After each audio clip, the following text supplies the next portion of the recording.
Hi Taurus, January 2025, unang buwan ng taon. Happy New Year po. Ito na ang inyong reading. Kuha lang tayo ng pinakamensaheng gabay. Anong kailangan nyong marinig ngayon? Message.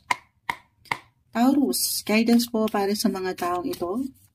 Mensaheng gabay, January 2025, unang buwan ng taon para sa mga Taurus. Cut natin ito into 3. Taurus, anong kailangan nyong marinig? Okay. Sumasama pa. Kunin lang natin yung pinaka-advice, the Star, the Hierophant, and the Ace of Cups reverse. Ang ganda naman. Para bang manlalaban. Alin yan? Umangat dito ang inyong mga pangarap. Lalo pa, ito pwede yung enerhiya na kusang aangat sa inyo. Siyempre pa, unang buwan, dyan tayo higit na parang nangangarap eh. Umaangat yung ilang gusto nyong mapanindigan, yung inyong mga New Year's resolutions sa buong taon. Na hindi posible, ito na naman tayo, walang imposible, Taurus.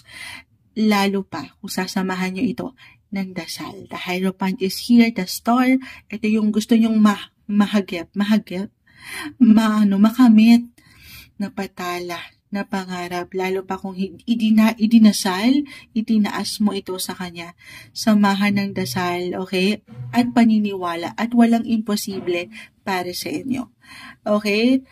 Ayan ang umaangat, especially your hopes, your wishes, andito, na napakaganda. Patuloy lang kayong maging bukas, okay? Hindi nyo pa man ito ma-realize, pero may ilang support akong nakikita dito.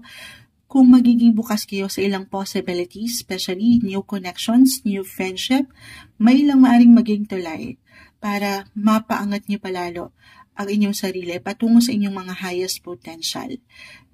Be open-minded. Networking ba yan, Moonchild? Hindi. Connecting. Communicate. Connecting to friends, sa iyong community. Kasi gumagalaw ka, may pag-level up ako nakikita.